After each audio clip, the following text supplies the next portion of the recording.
Hello, hello, and welcome to the Rock Metal Podcast. I'm your host, John Harris, and today on Rock Metal Podcast, we have FOXHAUNT. They have a new EP called Mindset, which is going to be released on February 4th of 2022. I'm looking forward to 2022.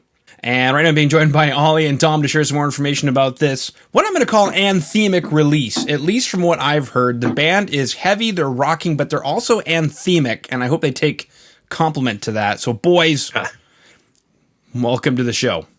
Thank you very much. Thank you for having us, and sorry for being late. It's okay. It's been a morning where I've had a whole bunch of time because the first two bands got sick. It's that season, you know? Yeah. So they got sick, and I'm like, okay, cool, that's fine. I've got some time. So it's been an interesting morning, just kind of trying to play catch up as I get changes to the schedule in. Yeah. But we're here. So let's talk about this monster that makes me feel alive. Let's talk about this mindset that I need to be in right now. And let's start with that EP, Mindset. What is this mindset? What is this about? Well, I suppose there's like two aspects of it. There's like the lyrics, and then there's Thom's writing as well. But I mean, it was all written during lockdown. So yeah, I think there's probably quite a few EPs and albums that have been based on like lockdown and people's different experiences, but this was very much of like the mindset, no pun intended, that we'd just felt like quite trapped, and we didn't really know what was going to happen in life, like what was going on with the band, all that kind of stuff really. So it's written from that feeling and those like emotions that were pretty raw at the time. And it's all based around the unknown, really, because I think for everyone, not just us, we didn't really know what was going to happen. So we drew from those influences a lot. And, yeah, there's a lot of, like, references to anxieties and, general feelings of, like I said, unknown. So we did play on that quite a lot. And I feel like that comes across in the EP. So that's why we based the whole EP around that mindset, because it was driven from those circumstances, really. Mm-hmm. So yeah, that was like the feeling behind the lyrics. But then Thom wrote the majority of like the guitars and the synths and the drums as well. And we spent hours of time on Zoom figuring out little parts and little nice little pieces to fit in that we hadn't really drilled down to in detail before, because we always used to write in a rehearsal room, whereas this time we were sat on Zoom listening to the tracks, picking them apart. So it was much more like considered what we were doing, and we picked things apart much more than we'd ever done in the past as well. Yeah, we've got a lot more into trying to delve into different areas that we haven't really touched on before as well. So that we're still going down that, guitar driven riffy kind of sound that we've always had, but we're trying to stick a lot more production behind what we do now as well. So I mean, we spent days just doing synths, even after we'd recorded everything. We went back with our producer and just added about 3 days worth of synths on there as well, didn't we? Just going back through and just anything that just makes it sound different to everything else. Why would you want to just write something that somebody else can write any day? Okay. So many cool things to chat about there. First, you mentioned lockdown experiences and anxiety and that sort of mindset. And then something that we jumped into was what bands have been doing, which is collaborating outside of the rehearsal room, but instead over Zoom. And it's incredible the technological breakthroughs that have allowed the music industry to continue. Because I've thought to myself, if this happened 20 years ago, the music industry probably would have just went pew, like died. Yeah, 100%. Yeah, definitely. I mean, it was probably like a bit of a blessing in disguise, because I don't think we would have used those methods unless it was for being in a lockdown, because we were so used to just like getting together each week, rehearsing and trying and just spending hours in rehearsal rooms trying to think of ideas, whereas this time we just approached it completely different. So yeah, it was definitely a much better process, and we'll definitely like follow that again, because I just don't think, whilst it feels good like coming up with ideas during rehearsals and practices, I still think we just found something different by doing it this way. So we'll definitely do that again. Mm-hmm. That was my next question: is what have you pulled away from this experience that you'll take forward? And it sounds like most of it. Yeah. Writing's definitely a more fluid process for how we approach things now. So, like Ollie was saying before, we sometimes you just turn up to rehearsal and just not have anything, and then we're like, cool, we'll just run the set, and then you get there another week, and then it's the same thing. You just get stuck in that loop. Whereas here we can, smash out 5 ideas that are 30 seconds long, and then go, right, okay, this one's got some cool elements. We'll stick them from here. But it's the so amount of times we used to spend it being in a rehearsal room, we'd just be like trying to get a riff sorted, and I'd be trying to think of lyrics, and you just start getting like pissed off with yourself because you're so frustrated that you can't think of something. So we just ended up not hating each other, but like just getting annoyed that we couldn't finish a song and things. And this way, like if we approach it like we'll take a 30-second idea and build it out, you're always a bit more comfortable with leaving it and coming back to it, rather than looking at the time and you've only got the room left for an hour and you're like, shit, we need to finish this. Mm-hmm. So it's just less stressful as well. You're just sitting there like, Thom, that's all you got? Dun, dun, dun, dun. That's all you got? Really? That's all you got? Okay. Let's turn it into an idea then. And then everybody's... Exactly. Bass player shows up 15 minutes late. Like, oh, what did I miss? Oh, you didn't miss anything. Yeah. Sorry, it was my girlfriend. Which girlfriend? Bass player jokes. Our bass player is not that exciting. So he's definitely only got one. He's definitely only got one girlfriend. All right, then we can move it over to drummer jokes because they're pretty similar. Then, which girlfriend's couch is he sleeping on right now? Who knows? Now that is a mysterious guy. Yeah. What a monster he is, eh? Jeez Louise. Okay, so going back to, I guess, some of those lockdown experiences, did you guys have any personal anxieties that you had to fight through, throughout the period, maybe even going into now? To be perfectly honest with you guys, Ollie and Thom, I found last year in 2020, I would almost go back to that over the way things happened in 2021. Like it was like when the pandemic was fun. Like, sure, we didn't have we didn't have any toilet paper, but look, like we thought that as well. We thought it was awful then, but like, man. I agree. Like that first one, it was a bit of a like novelty, and we didn't really do that much band stuff because we were like, we'll just wait like 4 or 5 months. We'll be back to it like in September, and we'll be gigging again, and we'll release some songs. And then that just never happened. And I think when we then got put into another lockdown in November, and we were like, right, we've actually got to make the most of this time. But yeah, the second one was just it. Apart from doing band stuff, it was just pretty dark, I think, for everyone. Like, we didn't really know when it was going to end or if anything was ever going to get back to normal. But the good side of it is that it made us really productive, and we wrote an EP and stuff, so that was good. But definitely the second one was worse. I think everyone was a little bit more like just worried we weren't going to come out of it. But, the power of science, we're back now. Mm-hmm. That's right, baby. All right, let's chat about this. Anyway, let's chat about this music video, Monster. Very anthemic track, hooked me from the very instant. I'm almost surprised that you guys hashed this out over Zoom, but something that I heard that made me think of when I was in bands, years ago, was, you come to rehearsal and it's just like, it's not productive. So how do you make it productive? Well, you come in with some ideas, hash them out, and that's the only time that you really do it. So I guess what ended up happening is these incredible tracks that we're listening to were just because if you guys were so productive. You didn't come to rehearsal unless you had a monster of an idea that makes me feel alive. Yeah. But take us through, what is Monster? Is this going back to like anxiety and that mindset? Pretty much. Monster is all about that.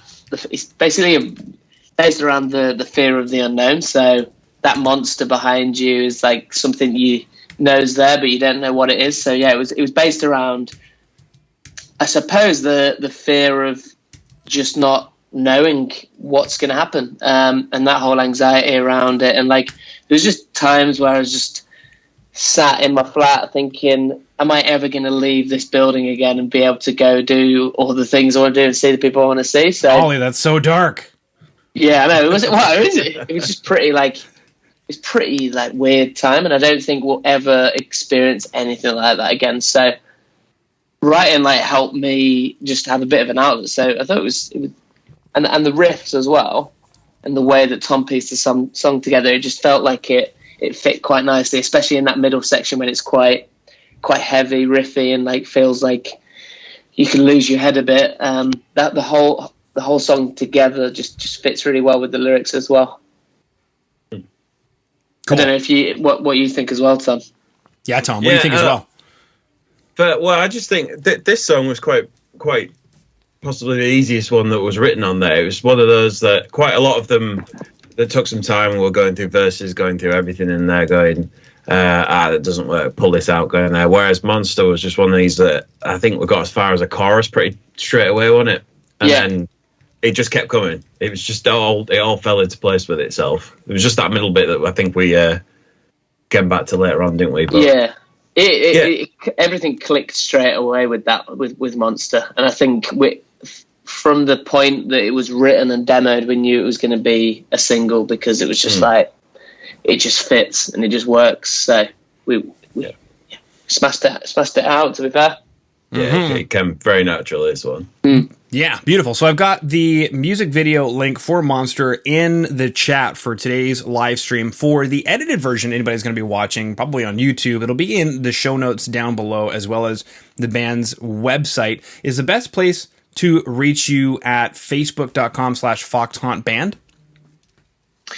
Yeah, Facebook, Instagram as well, at FOXHAUNT Band. We use that a lot. Twitter as well, at FOXHAUNT Band. All our videos are on YouTube /FOXHAUNT. You can catch us there. Okay, beautiful. So I went ahead and put the Facebook link into the chat as well. But basically, FOXHAUNT Band is going to be the handle that you'll want to use to check out the band anywhere in the World Wide Web. So we chatted about lockdown experiences, anxiety. We chatted about being productive over Zoom. And there's a piece of software that I found out about the other day called Audio Movers, and if you go to audiomovers.com, Yeah.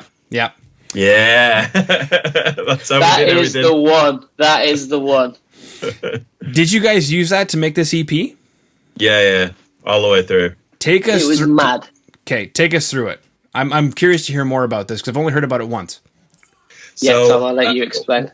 Where did we find it? Was it on like was it Bring Me that had used it? Yeah, so we were watching Bring Me's like videos of them behind the scenes during their recording sessions over lockdown, and we saw that they were using that. And then I think Thom found you found a version that had like free trials and stuff. We just used it, didn't we? Yeah. So we'd basically stick it on our master out track, so that whatever was being played in our audio interface, it just comes straight out on that, so everyone could hear absolutely everything, rather than just hearing a guitar playing the drums or anything like that. It's going through. There's like minimal latency with it as well, isn't there? So it's pretty much there, bang on. The only difference is if you're recording in, sometimes it's a little bit dodgy, but it's daft how far music has come now. Yeah, it was mad. We can do this over the internet. You can make bands from different countries now doing this. Mm-hmm. I heard that I could, for example, track a guitar part in your Pro Tools session in near real time. Yeah. That's crazy. Yeah. That's crazy. I mean, obviously, on the Pro Tools side, more than likely, they would have to adjust it for whatever latency would be coming in. But I mean, the fact that I could do that is crazy. Yeah. Yeah. Luckily, there was only me recording, and then Ollie'd send his tracks over afterwards. So we didn't quite go down the live route of recording everything together. It was more about sending files around. But everything we did was digital. So I mean, I have a load of drum packs that we use for samples, and then our drummer would sit with me for an evening and go through absolutely everything he wanted to play different. We'd literally go through every single second of it, going, put 2 snares in here, 2 kicks in here, going through and everything. Yeah. But it worked a treat. Mm-hmm. One of my other questions I have, because it sounds so big, because it sounds so anthemic, I know you mentioned a lot of guitar tracks, and I know that you mentioned some synthesizer tracks. Maybe without giving too much away, what are we listening to? Is it like quad-tracked guitars plus like sawtooth synthesizers? Like, what's going on in there? Do you mean mainly in the riff and everything at the beginning? That's where it comes in quite like huge. Well, especially in Monster, yeah, it's a monster. Yeah. It's a monster sound. I mean, it's a huge sound, but it's also textured. It's not just as audio engineers might call false mono or something like that. Basically, like, it's in stereo, but it's the exact same thing. So it's not really stereo. You're not hearing 2 different things, but I am hearing 2 different things. I'm hearing so much going on in the mix, and I was just curious. We sat about. This was one of our synth days as well. There's about a stack of maybe 6 or 7 quite dirty sounding synths. None of them make sense if you listen to them on their own. They're all just complete, like, just frequencies or anything that sat under there.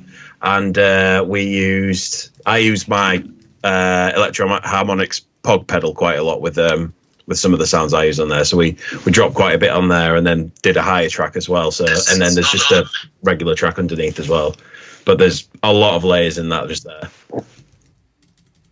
Beautiful. Groovy. Okay, so to finish up the interview, then we'll jump on to the next call. FOXHAUNT, new EP coming out called Mindset on February 4th. We have the track Monster with a music video that I have put into the chat. It will also be available in today's show notes for the edited episode to be released at a later time.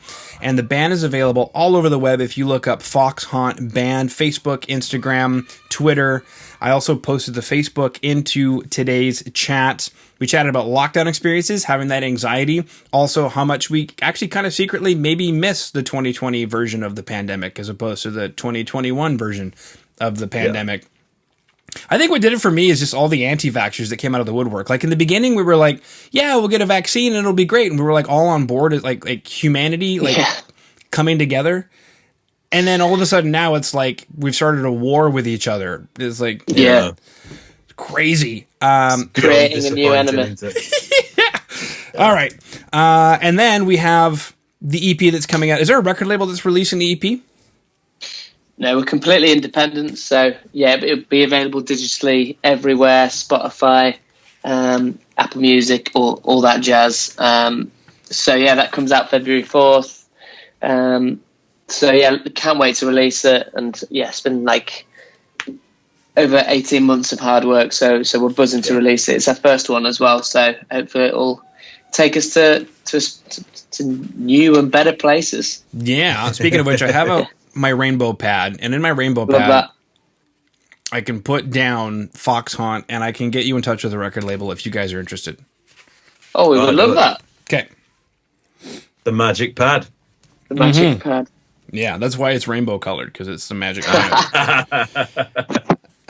But yeah, there's quite a few record labels that I work with. That's how I get most of my bands, aside from PR people such as Gary with 2 R's, who got me in touch with you guys. So if any bands are tuning in right now and you want to have a PR person that you can trust, let me know, because I know quite a few where your money will be spent wisely. That's how these boys are getting heard for their EP. Top guy, Gary. Yeah, Gary. And then one of the other things is I work with a lot of different record labels, and I believe there's one that I have in mind that I think would just be a great fit for you guys. Not just in terms of future exposure, but just in that building of relationships and investment and development as for you guys as artists and whatnot. Thank you. Yeah, Thank you very much. Appreciate it. Abso-freaking-lutely. Okay, sweet. So we chatted with FOXHAUNT today. Monster music video. We also chatted about the EP Mindset coming out February 4th. Check out the band on Facebook.com, Instagram.com, Twitter.com/FOXHAUNT band. And if you want to check out the band on Spotify, they have released some singles already. Mm-hmm. That's it. It's all out there. Beautiful. It's going to keep coming. Yeah. All right. Well, boys, thank you so much for coming on to the Rock Metal Podcast today. Thank you for having us. Thank you, John. Cheers.